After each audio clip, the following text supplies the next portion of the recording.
ಓಂ ಶಾಂತಿ. ಇಂದಿನ ಮುರಳಿಯ ದಿನಾಂಕ 9/1/2026. ಪ್ರಾತಃಮುರಳಿ ಓಂ ಶಾಂತಿ ಬಾಪ್ತಾದ ಮಧುಪನ. ಮಧುರ ಮಕ್ಕಳೇ, ಗ್ರೇಟ್ ಗ್ರೇಟ್ ಗ್ರಾಂಡ್ ಫಾದರ್ ಅರ್ಥಾತ್ ಸರ್ವ ಧರ್ಮಪಿತರಿಗೂ ಆದಿಪಿತನು ಪ್ರಜಾಪಿತ ಬ್ರಹ್ಮನಾಗಿದ್ದಾರೆ. ಇವರ ಕರ್ತವ್ಯವನ್ನು ನೀವೇ ಮಕ್ಕಳೇ ತಿಳಿದುಕೊಂಡಿದ್ದೀರಿ. ಪ್ರಶ್ನೆ: ಕರ್ಮಗಳನ್ನು ಶ್ರೇಷ್ಠ ಮಾಡಿಕೊಳ್ಳುವ ಯುಕ್ತಿ ಏನಾಗಿದೆ? ಉತ್ತರ: ಈ ಜನ್ಮದ ಯಾವುದೇ ವಿಕರ್ಮವನ್ನು ತಂದೆಯಿಂದ ಮುಚ್ಚಿಡಬೇಡಿ. ಶ್ರೀಮತದನುಸಾರ ಕರ್ಮ ಮಾಡಿ, ಆಗ ಪ್ರತಿ ಕರ್ಮ ಶ್ರೇಷ್ಠವಾಗುವುದು. ಎಲ್ಲವೂ ಕರ್ಮಗಳ ಮೇಲೆ ಅವಲಂಬಿತವಾಗಿದೆ. ಒಂದು ವೇಳೆ ಯಾವುದೇ ಪಾಪ ಕರ್ಮ ಮಾಡಿ ಅದನ್ನು ಮುಚ್ಚಿಟ್ಟರೆ ಅದಕ್ಕೆ 100ರಷ್ಟು ಶಿಕ್ಷೆ ಆಗುವುದು. ಪಾಪವು ವೃದ್ಧಿಯಾಗುತ್ತಾ ಇರುತ್ತದೆ. ತಂದೆಯೊಂದಿಗೆ ಬುದ್ಧಿಯೋಗವು ತುಂಡಾಗುತ್ತದೆ. ಈ ರೀತಿ ಮುಚ್ಚಿಡುವವರು ಸತ್ಯಾನಾಶವಾಗಿ ಬಿಡುತ್ತಾರೆ. ಆದ್ದರಿಂದ ಸತ್ಯ ತಂದೆಯ ಜೊತೆ ಸತ್ಯವಾಗಿರಿ. ಓಂ ಶಾಂತಿ. ಮಧುರಾತಿ ಮಧುರ ಅಗಲಿ ಹೋಗಿ ಮರಳಿ ಸಿಕ್ಕಿರುವ ಮಕ್ಕಳ, ಇದನ್ನು ತಿಳಿದುಕೊಂಡಿದ್ದೀರಿ. ಈ ಹಳೆಯ ಪ್ರಪಂಚದಲ್ಲಿ ನಾವು ಇನ್ನೂ ಸ್ವಲ್ಪ ದಿನಗಳ ಯಾತ್ರಿಕರಾಗಿದ್ದೇವೆ. ಇನ್ನೂ 40,000 ವರ್ಷಗಳ ನಾವು ಎಲ್ಲಿರುತ್ತೇವೆ ಎಂದು ಪ್ರಪಂಚದ ಮನುಷ್ಯರು ತಿಳಿದುಕೊಳ್ಳುತ್ತಾರೆ. ನೀವು ಮಕ್ಕಳಿಗಂತೂ ನಿಶ್ಚಯವಿದೆಯಲ್ಲವೇ? ಈ ಮಾತುಗಳನ್ನು ಮರೆಯಬೇಡಿ. ಇಲ್ಲಿ ಕುಳಿತಿದ್ದೀರಿ, ಆದರೂ ಸಹ ನೀವು ಮಕ್ಕಳಿಗೆ ಒಳಗೆ ಬಹಳ ಗದ್ಗದಿತವಾಗಬೇಕು. ಈ ಕಣ್ಣುಗಳಿಂದ ಏನೆಲ್ಲವನ್ನು ನೋಡುತ್ತೀರೋ ಇದು ವಿನಾಶವಾಗಲಿದೆ. ಆತ್ಮವು ಅವಿನಾಶಿಯಾಗಿದೆ, ಇದೂ ಸಹ ಬುದ್ಧಿಯಲ್ಲಿದೆ. ನಾವು ಆತ್ಮರು ಪೂರ್ಣ 84 ಜನ್ಮಗಳನ್ನು ತೆಗೆದುಕೊಂಡಿದ್ದೇವೆ. ಈಗ ಕಳೆದುಕೊಂಡು ಹೋಗಲು ತಂದೆಯು ಬಂದಿದ್ದಾರೆ. ಯಾವಾಗ ಹಳೆಯ ಪ್ರಪಂಚವು ಮುಕ್ತಾಯವಾಗುವುದು ಆಗ ಹೊಸ ಪ್ರಪಂಚವನ್ನಾಗಿ ಮಾಡಲು ತಂದೆಯು ಬರುತ್ತಾರೆ. ಹೊಸ ಪ್ರಪಂಚದಿಂದ ಹಳೆಯದು, ಮತ್ತೆ ಹಳೆಯದರಿಂದ ಹೊಸ ಪ್ರಪಂಚ. ಈ ಚಕ್ರದ ಜ್ಞಾನವು ನಿಮ್ಮ ಬುದ್ಧಿಯಲ್ಲಿದೆ. ನಾವು ಅನೇಕ ಬಾರಿ ಈ ಚಕ್ರವನ್ನು ಸುತ್ತಿದ್ದೇವೆ. ಈಗ ಈ ಚಕ್ರವು ಪೂರ್ಣವಾಗುತ್ತದೆ. ಮತ್ತೆ ಹೊಸ ಪ್ರಪಂಚದಲ್ಲಿ ನಾವು ಕೆಲವರೇ ದೇವತೆಗಳಾಗುತ್ತೇವೆ, ಮನುಷ್ಯರಿರುವುದಿಲ್ಲ. ನಾವೀಗ ಮನುಷ್ಯರಿಂದ ದೇವತೆಗಳಾಗುತ್ತಿದ್ದೇವೆ. ಇದಂತೂ ಪಕ್ಕಾ ನಿಶ್ಚಯವಿದೆಯಲ್ವೇ? ಬಾಕಿ ಎಲ್ಲವೂ ಕರ್ಮಗಳ ಮೇಲೆ ಅವಲಂಬಿಸಿದೆ. ಮನುಷ್ಯರು ಉಲ್ಟಾ ಕರ್ಮ ಮಾಡಿದರೆ ಅದು ಒಳಗೆ ಅವಶ್ಯವಾಗಿ ತಿನ್ನುತ್ತದೆ. ಆದ್ದರಿಂದ ತಂದೆಯು ಕೇಳುತ್ತಾರೆ, ಈ ಜನ್ಮದಲ್ಲಿ ಅಂತ ಯಾವುದೇ ಪಾಪವನ್ನಂತೂ ಮಾಡಿಲ್ಲವೇ? ಇದು ಚೀಚಿ ರಾವಣ ರಾಜ್ಯವಾಗಿದೆ. ಇದನ್ನು ಸಹ ನೀವು ತಿಳ್ಕೊಂಡಿದ್ದೀರಿ. ರಾವಣ ಯಾವ ವಸ್ತುವಿನ ಹೆಸರಾಗಿದೆ ಎಂಬುದು ಪ್ರಪಂಚಕ್ಕೆ ಗೊತ್ತಿಲ್ಲ. ರಾಮರಾಜ್ಯ ಬೇಕೆಂದು ಬಾಪೂಜಿ ಹೇಳುತ್ತಿದ್ದರು, ಆದರೆ ಅರ್ಥವನ್ನು ತಿಳ್ಕೊಂಡಿರಲಿಲ್ಲ. ರಾಮರಾಜ್ಯವು ಯಾವ ಪ್ರಕಾರದಲ್ಲಿರುತ್ತದೆ ಎಂಬುದನ್ನು ಈಗ ಬೆಹದ್ದಿನ ತಂದೆ ತಿಳಿಸುತ್ತಾರೆ. ಇದಂತೂ ಕಗ್ಗತ್ತಲೆಯ ಪ್ರಪಂಚವಾಗಿದೆ. ಈಗ ಈ ಬೆಹದ್ದಿನ ತಂದೆಯು ಮಕ್ಕಳಿಗೆ ಆಸ್ತಿಯನ್ನು ಕೊಡುತ್ತಿದ್ದಾರೆ. ನೀವೀಗ ಭಕ್ತಿ ಮಾಡುವುದಿಲ್ಲ. ಈಗ ತಂದೆಯ ಕೈ ಸಿಕ್ಕಿದೆ. ತಂದೆ ಆಶ್ರಯವಿಲ್ಲದೆ ನೀವು ವಿಷಯ ವೈತರಣಿ ನದಿಯಲ್ಲಿ ಮುಳುಗುತ್ತಿದ್ದೀರಿ. ಅರ್ಧಕಲ್ಪ ಭಕ್ತಿ ಇರುತ್ತದೆ. ಜ್ಞಾನವು ಸಿಕ್ಕಿದಾಗ ನೀವು ಹೊಸ ಪ್ರಪಂಚದ ಸತ್ಯುಗದಲ್ಲಿ ಹೊರಟು ಹೋಗುತ್ತೀರಿ. ನೀವು ಮಕ್ಕಳಿಗೆ ಇದು ನಿಶ್ಚಯ ಇರಬೇಕಾಗಿದೆ. ನಿಶ್ಚಯವಿದೆ.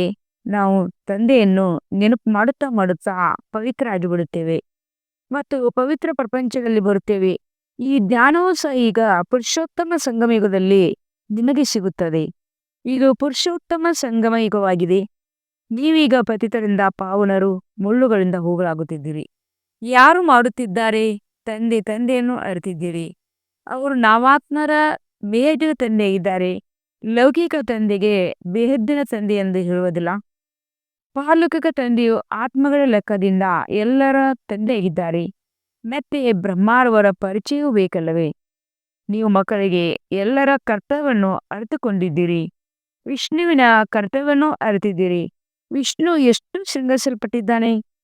ಸ್ವರ್ಗದ ಮಾಲೀಕನಲ್ಲವೇ? ಈ ಶೃಂಗಾರವು ಸಂಗಮ ಯುಗದ್ದು ಎಂದೇ ಹೇಳ್ಬೋದು. ಮೂಲವತನ, ಸೂಕ್ಷ್ಮವತನ, ಸ್ಥೂಲವತನ ಇವೆಲ್ಲವೂ ಸಂಗಮ ಯುಗದಲ್ಲೇ ಬರುತ್ತದೆ ಅಲ್ಲವೇ? ತಂದೆ ತಿಳಿಸುತ್ತಾರೆ, ಹಳೆಯ ಪ್ರಪಂಚ ಮತ್ತು ಹೊಸ ಪ್ರಪಂಚದ ನಡುವಿನ ಇದು ಸಂಗಮ ಯುಗವಾಗಿದೆ. ಹೇ ಪತಿತ ಪಾವನ ಬನ್ನಿ ಎಂದು ಕರೆಯುತ್ತಾರೆ. ಪಾವನ ಪ್ರಪಂಚವು ಹೊಸ ಪ್ರಪಂಚ ಮತ್ತು ಪತಿತ ಪ್ರಪಂಚವು ಹಳೆ ಪ್ರಪಂಚವಾಗಿದೆ. ಇದನ್ನೂ ಸಹ ತಿಳ್ಕೊಂಡಿದ್ದೀರಿ. ಬೇಹದ್ದಿನ ತಂದೆಯದು ಸಹ ಈಗ ಪಾತ್ರವಿದೆ. ರಚಯಿತ ನಿರ್ದೇಶಕನಾಗಿದ್ದಾರಲ್ಲವೇ? ಎಲ್ಲರೂ ಅವರನ್ನು ನಂಬುತ್ತಾರೆ. ಅಂದಮೇಲೆ ಅವಶ್ಯವಾಗಿ ಅವರದು ಏನೋ ಕರ್ತವ್ಯ ಇರಬೇಕಲ್ಲವೇ? ಅವರಿಗೆ ಯುಕ್ತಿ ಎಂದು ಹೇಳಲಾಗುವುದಿಲ್ಲ, ಏಕೆಂದರೆ ಅವರಿಗೆ ಶರೀರವಿಲ್ಲ. ಉಳಿದೆಲ್ಲರಿಗೆ ಮನುಷ್ಯರು ಅಥವಾ ದೇವತೆಗಳೆಂದು ಹೇಳುತ್ತಾರೆ. ಶಿವ ತಂದೆಗೆ ಮನುಷ್ಯನೆಂದಾಗಲಿ ದೇವತೆ ಎಂದಾಗಲಿ ಹೇಳುವುದಿಲ್ಲ, ಏಕೆಂದರೆ ಅವರಿಗೆ ಶರೀರವೇ ಇಲ್ಲ. ಇದನ್ನು ಸ್ವಲ್ಪ ಸಮಯಕ್ಕಾಗಿ ತೆಗೆದುಕೊಂಡಿದ್ದಾರೆ ತಿಳಿಸುತ್ತಾರೆ. ಮಧುರಾತಿ ಮಧುರ ಮಕ್ಕಳೇ, ನಾನು ಶರೀರವಿಲ್ಲದೆ ರಾಜಯೋಗವನ್ನು ಹೇಗೆ ಕಲಿಸಲಿ? ನನ್ನನ್ನು ಮನುಷ್ಯರು ಕಲ್ಲು ಮುಳ್ಳಿನಲ್ಲಿದ್ದಾರೆಂದು ಹೇಳಿಬಿಟ್ಟಿದ್ದಾರೆ. ಆದರೆ ಈಗಂತೂ ನೀವು ಮಕ್ಕಳು ನಾನು ಹೇಗೆ ಬರುತ್ತೇನೆ ಎಂಬುದನ್ನು ತಿಳ್ಕೊಂಡಿದ್ದೀರಿ. ನೀವೀಗ ರಾಜಯೋಗವನ್ನು ಕಲಿಯುತ್ತಿದ್ದೀರಿ. ಯಾವುದೇ ಮನುಷ್ಯರು ಇದನ್ನು ಕಲಿಸಲು ಸಾಧ್ಯವಿಲ್ಲ. ದೇವತೆಗಳು ರಾಜಯೋಗಿಗಳಾಗಿದ್ದಾರೆ. ಇವರು ಹೇಗಾದರೂ ಅವಶ್ಯವಾಗಿ ಪುರುಷೋತ್ತಮ ಸಂಗಮಯುಗದಲ್ಲಿ ರಾಜಯೋಗನ ಕಲಿತಿರಬೇಕು. ಅಂದಾಗ ಇದನ್ನು ಸ್ಮರಣೆ ಮಾಡಿ. ಈಗ ನೀವು ಮಕ್ಕಳಿಗೆ ಅಪಾರ ಖುಷಿ ಇರಬೇಕು. ನಾವೀಗ 84 ಜನ್ಮಗಳ ಚಕ್ರವನ್ನು ಪೂರ್ಣ ಮಾಡಿದ್ದೇವೆ. ತಂದೆಯು ಕಲ್ಪಕಲ್ಪವೂ ಬರುತ್ತಾರೆ, ಸ್ವಯಂ ತಂದೆ ಬರುತ್ತಾರೆ ತಿಳಿಸುತ್ತಾರೆ. ಇವರದು ಬಹಳ ಜನ್ಮಗಳ ಅಂತಿಮ ಜನ್ಮವಾಗಿದೆ. ಯಾವ ಶ್ರೀಕೃಷ್ಣನು ಸತ್ಯಯುಗದ ರಾಜಕುಮಾರನಾಗಿದ್ದಾನೆಯೋ ಅವರೇ ಮತ್ತೆ 84 ಜನ್ಮಗಳ ಚಕ್ರವನ್ನು ಸುತ್ತುತ್ತಾರೆ. ನೀವು ಶಿವನಿಗೆ 84 ಜನ್ಮಗಳೆಂದು ಹೇಳುವುದಿಲ್ಲ. ನಿಮ್ಮಲ್ಲಿಯೂ ಅದು ನಂಬರ್ ವಾರ್ ಪುರುಷಾರ್ಥದ ಅನುಸಾರ ತೆಗೆದುಕೊಂಡಿದ್ದಾರೆ. ಮಾಯವು ಬಹಳ ಕಠಿಣವಾಗಿದೆ, ಯಾರನ್ನೂ ಬಿಡುವುದಿಲ್ಲ. ಇದನ್ನು ತಂದೆಯು ಚೆನ್ನಾಗಿ ತಿಳಿದುಕೊಂಡಿದ್ದಾರೆ. ತಂದೆಯು ಅಂತರ್ಯಾಮಿ ಎಂದು ತಿಳ್ಕೊಳ್ಬೇಡಿ. ಅವರಿಗೆ ಎಲ್ಲರ ಚಲನೆಯಿಂದಲೇ ಅರ್ಥವಾಗುತ್ತದೆ, ಸಮಾಚಾರವೂ ಬರುತ್ತದೆ. ಮಾಯು ಒಮ್ಮೆಲೇ ಹಸಿಯಾಗಿ ಹೊಟ್ಟೆಯಲ್ಲಿ ಹಾಕಿಕೊಳ್ಳುತ್ತದೆ. ಇಂಥ ಬಹಳ ಮಾತುಗಳು ನೀವು ಮಕ್ಕಳಿಗೆ ತಿಳಿಯುವುದೇ ಇಲ್ಲ. ತಂದೆಗೆ ಎಲ್ಲವೂ ಅರ್ಥವಾಗುತ್ತದೆ. ಆದ್ದರಿಂದ ತಂದೆಯು ಅಂತರ್ಯಾಮಿಯಾಗಿದ್ದಾರೆಂದು ಮನುಷ್ಯರು ತಿಳ್ಕೊಳ್ತಾರೆ. ತಂದೆಯು ತಿಳಿಸುತ್ತಾರೆ, ನಾನು ಅಂತರ್ಯಾಮಿಯಲ್ಲ. ಪ್ರತಿಯೊಬ್ಬರ ಚಲನೆಯಿಂದಲೇ ಎಲ್ಲವೂ ಅರ್ಥವಾಗುತ್ತದೆ. ಬಹಳ ಬಹಳ ಚೀಚಿ ಚಲನೆಯಲ್ಲಿ ನಡೆಯುತ್ತಾರೆ. ತಂದೆಯು ಮಕ್ಕಳಿಗೆ ಎಚ್ಚರಿಕೆ ನೀಡುತ್ತಾರೆ, ಮಕ್ಕಳೇ ಮಾಯೆಯಿಂದ ಸಂಭಾಲನೆ ಮಾಡ್ಕೊಳ್ಳಿ. ಮಾಯೆ ಯಾವಾದರೂ ಒಂದು ರೂಪದಲ್ಲಿ ನುಂಗಿ ಬಿಡುತ್ತದೆ.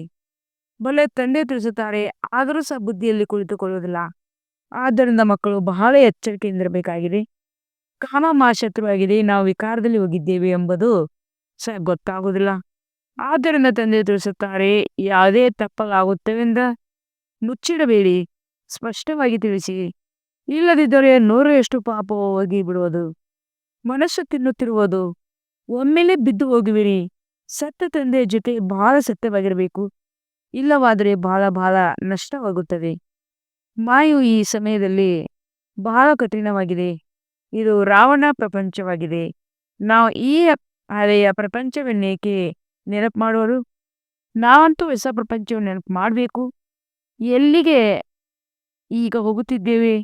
ತಂದೆ ಹೊಸ ಮನೆಯನ್ನು ಕಟ್ಟಿಸಿದಾಗ ನಮಗಾಗಿ ಮನೆಯು ತಯಾರಾಗುತ್ತಿದೆ ಎಂದು ಮಕ್ಕಳು ತಿಳಿದುಕೊಳ್ಳುತ್ತಾರಲ್ಲವೇ? ಖುಷಿ ಇರುತ್ತದೆ. ಹಾಗೆಯೇ ಇದು ಬೇಹದ್ದಿನ ಮಾತಾಗಿದೆ. ನಮಗಾಗಿ ಹೊಸ ಪ್ರಪಂಚ ಸ್ವರ್ಗವಾಗುತ್ತಿದೆ. ಸ್ವರ್ಗದಲ್ಲಿ ಇರುವುದಕ್ಕಾಗಿ ಅವಶ್ಯವಾಗಿ ಮನೆಗಳು ಇರುತ್ತವೆ. ನಾವೀಗ ಹೊಸ ಪ್ರಪಂಚದಲ್ಲಿ ಹೋಗಲಿದ್ದೇವೆ. ಎಷ್ಟು ತಂದೆಯ ನೆನಪು ಮಾಡುವೆವೋ ಅಷ್ಟು ಹೂಗಳಾಗುತ್ತೇವೆ. ನಾವು ವಿಕಾರಗಳಿಗೆ ವಶವಾಗಿ ಮುಳ್ಳುಗಳಾಗಿ ಬಿಟ್ಟಿದ್ದೇವೆ. ತಂದೆಗೆ ಗೊತ್ತಿದೆ, ಮಾಯು ಅರ್ಧಂಬರ್ಧ ಇರುವವರನ್ನು ಒಮ್ಮೆಲೆ ತಿಂದು ಬಿಡುತ್ತದೆ. ನಿಮಗೂ ತಿಳಿದಿದೆ, ಯಾರು ಬರುವುದಿಲ್ಲವೋ ಅವರು ಮಾಯೆಗೆ ವಶವಾಗಿ ಬಿಟ್ಟರಲ್ಲವೇ? ತಂದೆಯ ಬಳಿ ಬರುವುದೇ ಇಲ್ಲ. ಈಗ ಮಾಯು ಅನೇಕರನ್ನು ನುಂಗಿಬಿಡುತ್ತದೆ. ಬಹಳ ಒಳ್ಳೆಯದು ಒಳ್ಳೆಯದು ಎಂದು ಹೇಳಿ ಹೋಗುತ್ತಾರೆ.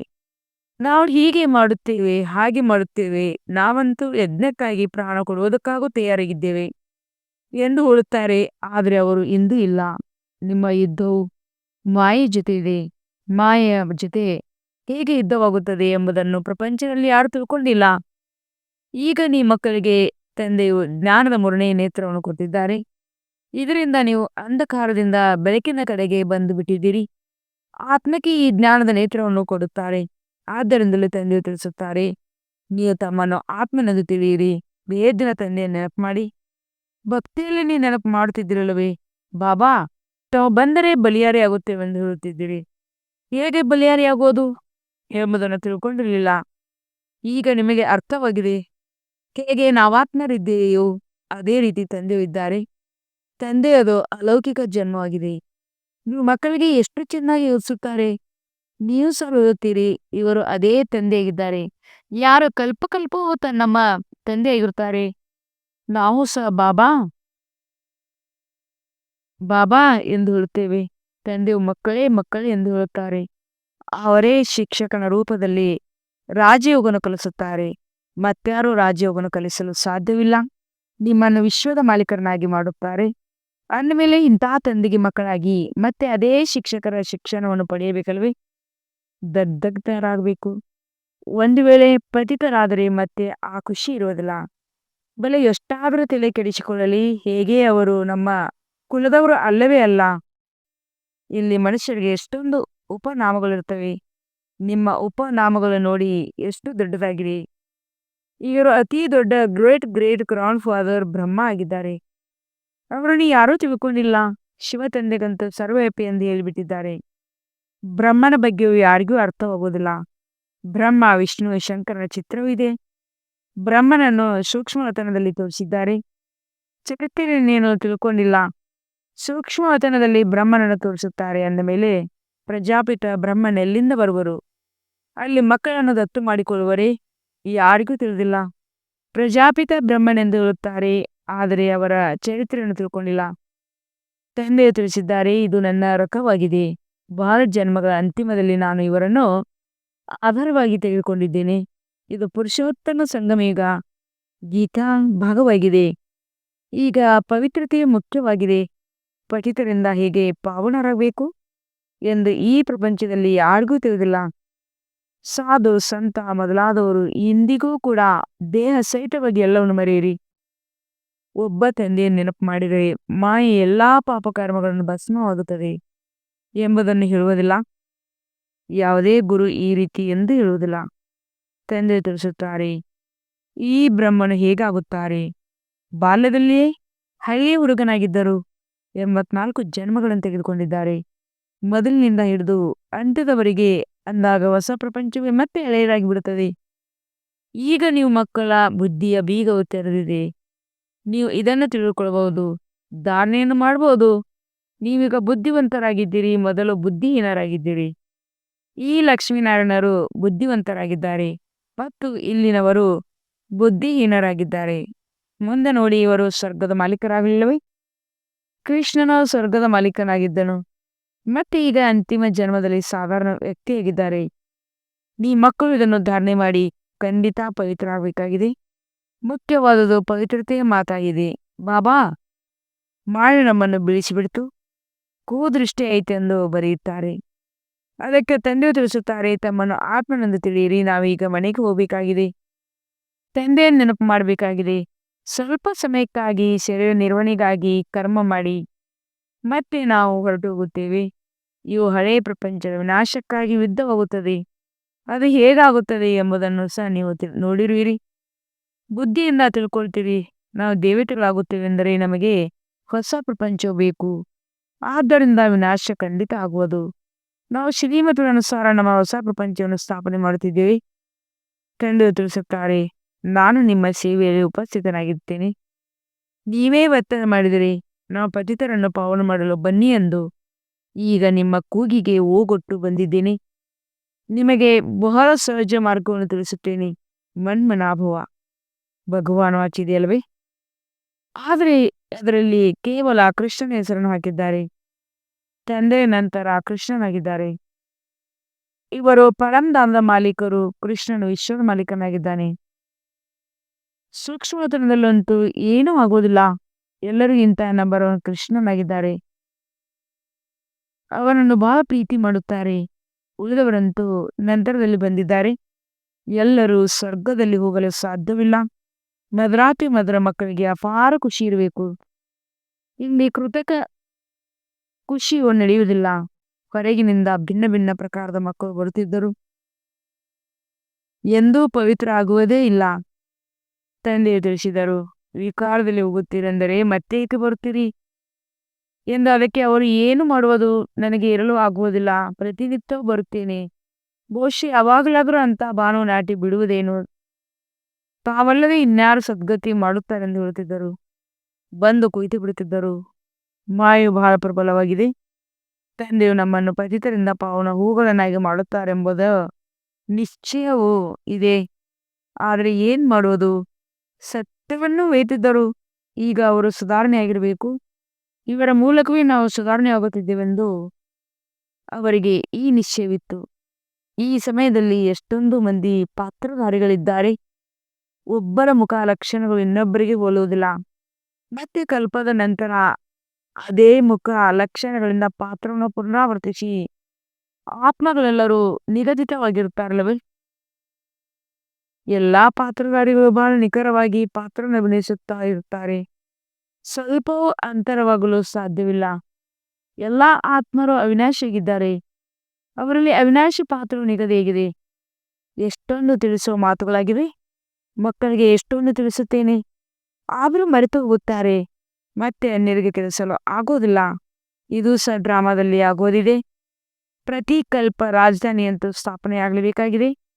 ಸತ್ಯುಗದಲ್ಲಿ ಕೆಲವರೇ ಬರುತ್ತಾರೆ. ಅದರಲ್ಲಿಯೂ ನಂಬರ್ ವಾರ್ ಇದ್ದಿರಲ್ವೇ? ಒಬ್ಬರ ಪಾತ್ರ ಒಬ್ಬರಿಗೆ ಗೊತ್ತು, ಮತ್ತಾರಿಗೂ ತಿಳಿಯುವುದಿಲ್ಲ. ಒಳ್ಳೆಯದು.